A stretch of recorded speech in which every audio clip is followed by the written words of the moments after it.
जय श्रीराम. अरे गणपती अरे मी सॉरी. जय श्री गणेश. आजचे जे आपले गेस्ट आहेत त्यांचा USP असा आहे की ही इज अ ट्रेंडिंग पूर्ण वर्षभर. काय म्हणाल बाप्पा? ट्रेंडिंग #1. Yes trending #1. कसं वाटतंय एवढी डिमांड बघून? वाईट वाटतं वाईट वाटतंय बाकीच्या मूर्त्यांसाठी. म्हणजे प्रत्येकाला त्याच्या घरी तुम्हीच हवेत, बरोबर? कसं आहे, ट्रेंड आलाय तर तो फॉलो करावा लागतो.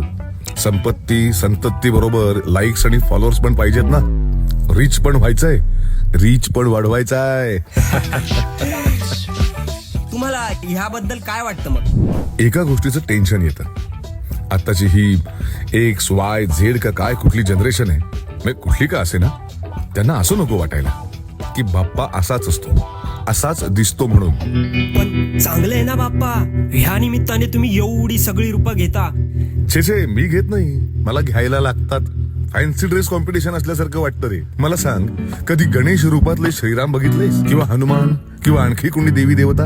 बरं, देवी देवतांची रूपं घेतो इथवर ठीक आहे. मागे एकदा बाहुबली बनवलेला रे मला. आता फक्त नेता बनवून इलेक्शनला उभा करायचा तेवढा बाकी ठेवलाय.